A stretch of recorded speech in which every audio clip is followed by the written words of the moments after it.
Life inspired by poetry. Let's give it some lip. Ta-da. Oh, here we are again. Another day talking about poetry and all that it does for our lives. It's good to see you, TB. Always a pleasure to be here. Yes, and thank you all for listening. We have a special guest with us today, Dr. Sarah Pye. Hello, it's good to be here. Yeah, it's so wonderful to have you here. We love to do these kind of poets in focus and also just talk to anybody who feels as though poetry has had an impact on their direction and their outputs. So I'm excited to hear what we where we go with this conversation today. Yeah, and it sounds good. Yeah, it's really interesting because you're an author as well. So. I'm an author. I'm not essentially a poet. I'm an author, but poetry has definitely inspired me and changed the way I look at the world, and that's therefore come out in my writing as well, which is definitely an important part of my world. Poetry. Yes, and an advocate for nature and all that is sustainability. Yeah, I am. So all my books focus on wildlife and wildlife conservation, which was also the focus of my doctorate. But yeah, wildlife poetry is something that I read on a regular basis, and gives me different ways of looking at the world and looking at the stories that I tell. Yeah, definitely. Yeah. And you know, prose writing is poetry. It is. Just in a different form. a different form. Yeah. Different form. It is. Yeah. It is. And I did say in our last session that the prose writing has been challenging for me, but I am saying that after that discussion, I went back and I started reading more, and I'm going to say it's having its effect. Yeah. I'm starting to free myself up from the form and the way I've always known it to be, as in being very structured. Yeah. And now giving life to something that can be a little bit more flexible. So I'm growing. I'm developing from that. So that's good. Well, there are a lot of authors that sort of cross boundaries, aren't they? That they do both poetry and prose, or they use literary techniques in their poetry that then translates into their prose as well. So I think that the boundary between the two is less defined than we imagine. Agreed. You can definitely hear. Yeah. You can hear a poetic author, Yes. whether they're in poetry or prose. You can. Because of the way they're using language and the devices that they use in order for sound, the oral kind of feel of it to come through. Absolutely. I've been reading a lot of Tim Winton recently, and oh my goodness, the way he uses words, and he just like crafts words into these sentences that are poetry, even though it's in the middle of a fictional work. It's just it's incredible. So I have the same response when I read Ursula Le Guin. Do you? Yeah, Okay. I just she's clever. Yeah. And the wordplay, I'm just like, It's beautiful. Yeah. yeah. Yes, and you've brought us one today. I have, who actually does that, who is a writer and a poet as well, Margaret Atwood, who probably most people are familiar with. That's right. Yeah. So the poem I'd like to talk about today is called The Moment. All right, and what brought you to this? Like, how did poetry come into your orbit? Into my orbit. I think, the first poem I ever really connected with was when I was about 15 years old, and at that time I was living on a boat and I was homeschooled. I was sailing around the Caribbean, and I met a couple who were sailing on another boat. They were from Pensacola, Florida, and I used to hang out at their boat, and they used to bring out poems, and the first one I really connected with was The Highwayman by Alfred Noyes, and I just loved it so much at 15 that I learned every single word, and it just brought that scene of a highwayman to life for me, and that started me engaging with poetry a lot more. And I was lucky enough that my parents were both English teachers, and my dad taught Shakespeare and poetry on a regular basis. Always helps. and he often spouted Shakespeare, and as I'm growing up, there's Shakespeare coming for almost every occasion. So I think it was part of my upbringing anyway. But that poem connected me to the power the power of poetry. Wonderful. Yeah. And then my life at that time was in nature. I was reliant on nature to survive, living on a boat and sailing in nature. So I had a different outlook on nature. So a lot of the poetry I then read connected me to those natural experiences, including this one.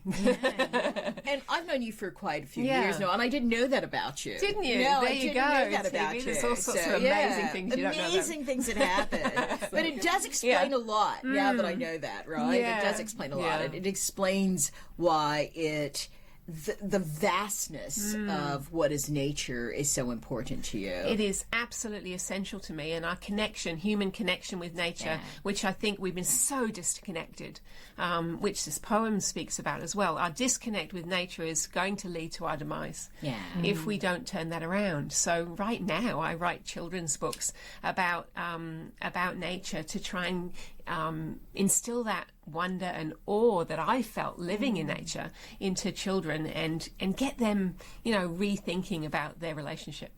And one of the things I want to say is that, how humbling it must feel to be on a boat in the middle of the ocean. Yeah. Feeling so small and insignificant all the time. Yeah. And you realize you're at the mercy of everything else around you. Absolutely. Yeah.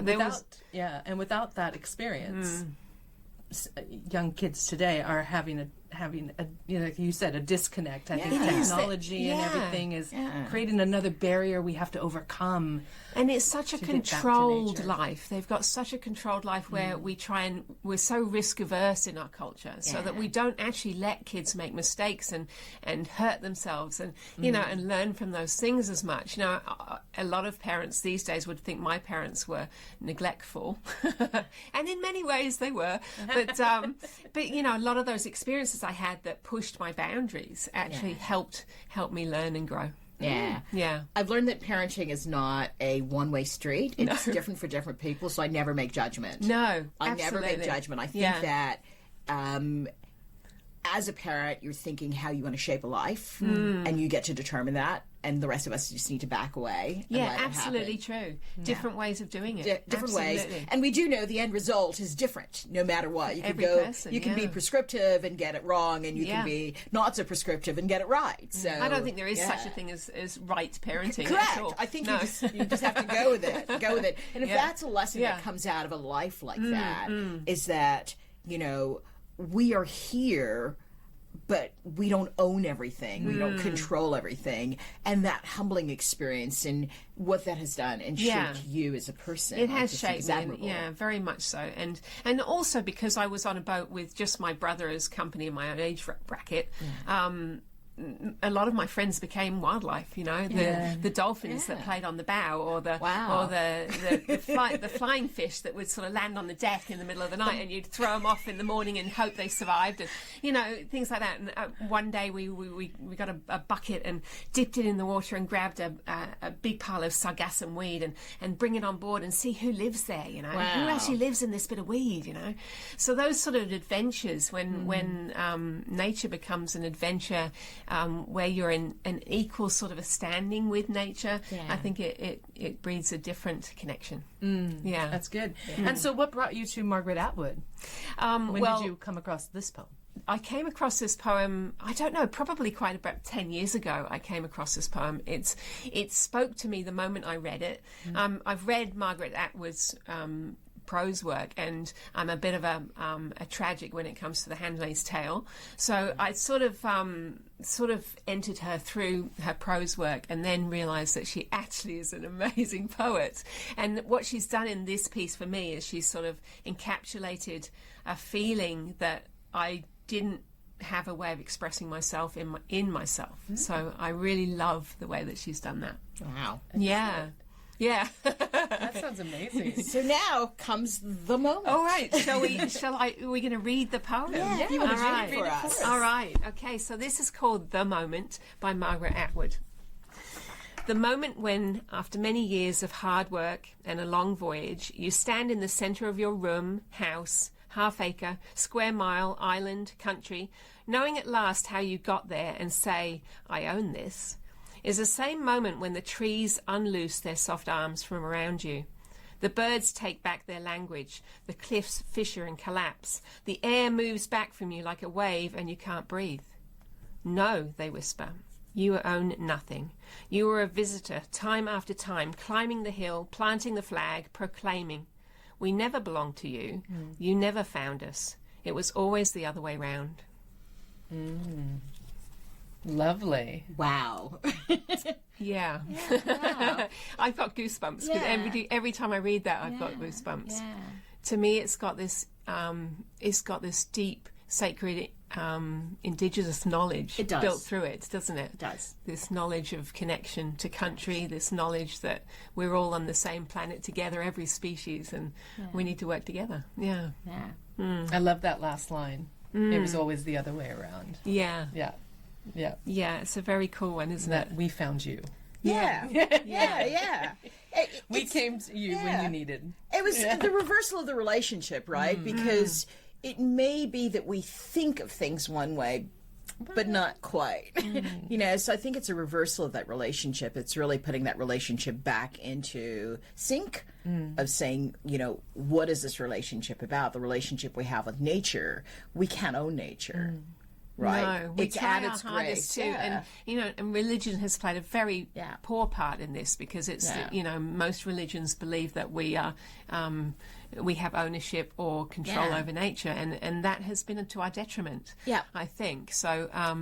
This and then on top of that, our culture, which is really engages this idea of of falsehoods, of money, of material possessions, of ownership, and to realize that that's actually a narrative. That's a narrative, and the reality is something totally different. And that's the moment when you have that realization, when you can stop and look around and go, hang on, I'm just a part of this part of that massive big whole. That amazing, wonderful thing called life, And what this takes me back to is Alice Walker's "We Alone," right? We Alone. There's kind of I can see Walker. that, She's gorgeous, but the thought that we value things by owning them. Right, we do. And we should just let them be, and they're not that currency that comes with it. So this really gives me goosebumps, and I really wish that people could get in sync of understanding that we are just a small part of this. Yeah, we are. I recently read, I know it's off topic slightly, but I read a book called Thus Spoke the Plant, which is about a researcher, a Western researcher who also uses shamanism to learn from plants and then study plants. And I came away from reading this book with a new appreciation of plants from the perspective that plants have been on this earth for eons and eons, and they've evolved through this entire process. So they know more than us, not less. They know more. They are basically our elders, and if we start listening to plants as our elders, we can learn a lot from them too. And they're medicinal. Yeah, exactly. Yeah, they are. There's They so help many. us get in sync with our own They bodies. do. Yeah. They do. So connection with all sorts of elements of environment are important. But this idea of consumerism and the idea of ownership disconnects us from that, which is I think what Margaret Atwood was trying to get at here, is that we now put up a barrier between us and the rest of the natural world. And I like how she goes from the microcosm to the macrocosm, from the room to the house to half-acre square mile island country. It's lovely, that, isn't it? I like that too. Thinking about all the different stages that you go through of ownership, right? These kind of concentric circles of ownership. From the individual to the national. I like the other bit where she says climbing the hill, planting the flag, proclaiming, because this has like a historical context, a colonial sort of a nod to colonialism here in our misappropriation of things. And that word, that just proclaiming, just that one word on its own, just right Isn't there. that a beautiful word? You've spoke it into being. But it's also the branding of the land, right? Because you can't brand the land. That's how you brand the land, right? Mine. It's mine. I'm branding the land. claim It's this. mine. So I claim this. Yeah. I love the two verses in terms of the synthesis between them. The moment happens for both, but it means something different, Yeah. right? Yeah, yeah. So it's not a different moment. It's at that same moment. Yeah. Yeah, sort of a sliding doors moment. It is. Isn't it, It really? is. We're looking at two Yeah. different things, reflections in the mirror, right? Yeah, From yeah. either side, and it's that we see this, and I love the recognition that why, as humans, we own things because we think we've worked hard for it, but yet we need to understand that despite that, it still doesn't give us the right to proclaim that it's ours. No, and we really don't. Not to take it to a morbid space, but what do you take with you when you die? Nothing. It's not Nothing. yours. Absolutely nothing. Nothing. Yeah, nothing. yeah. None of it is Dust yours. thou art, to You're dust stewards. return it. Yeah. Yes, that's it, really, isn't it? Yeah, right. yeah, yeah. So the a lot of indigenous cultures have known this for eons, that we Yeah. belong to the earth, not it to us. Yeah. And, I worry sometimes in Australia that we're with the idea of indigenous ownership of land, that perhaps we're losing that knowledge, and indigenous cultures are becoming more Western in their thinking rather than Westerners becoming more indigenous in their thinking. Interesting. I hadn't thought of it like that. Yeah. But I think the challenge that we have is that what is best in the world is often lost because we create a system that devalues that. That's Alice we Walker. do. That devalues it. And that's what we keep coming back to. And there are these poets that remind us that, we're devaluing some of the best assets we have by trying to own and control By them. controlling them. Yeah. Yeah. Yeah, control is such a thing. We love control, humans, don't we? We do. just love control, and some of the best experiences anyone's ever had are probably those when you were not in control. Yeah. And you manage the situation, and you feel really good about yourself because you managed to do it. Or you got surprised by some Or you were spontaneous surprised, aspect that exactly. you couldn't have planned for. Yeah. So we need to allow those experiences, and by owning everything and living in a tight sort of a box, we lose that opportunity for connection. And I think that's what the second stanza is doing. Margaret Atwood is allowing that personification of these natural elements to come through and to unravel the control. Right? So like the trees unloose their soft arms from around you. Yeah. Birds take back their language. The cliffs fissure and collapse. The air moves back from you like a wave, and you can't breathe. Yeah. Yeah. All of a Have sudden, you ever had that experience where you make a big decision and you can't breathe? Yeah. I remember the first time I signed a mortgage. I was like, oh my God, and it was exactly this. It was like, oh my God, I'm just, I'm more scared than I've ever been. Yeah. And it was the definitely. moment of proclaiming. Yeah. Yeah. In my moment, I felt I had shelter, but I was just happy that no one else could tell me where to live. No, that's the positive of that. Yeah. Now I feel the pressure, but back then I didn't. Yeah. No, just a great poem to remind us, you own nothing. You're a visitor. Yeah. You're not You're going not. to take any of this with you after death. Yep. That's what it says to me. Yeah. So, thank you for letting me share it. It's a poem I love. And there's a bit of respect. So I like the ending is it's about respecting the fact that we don't have to own and control. But you know what this brings to mind is like, if you think back through history, we've always been hoarders, right?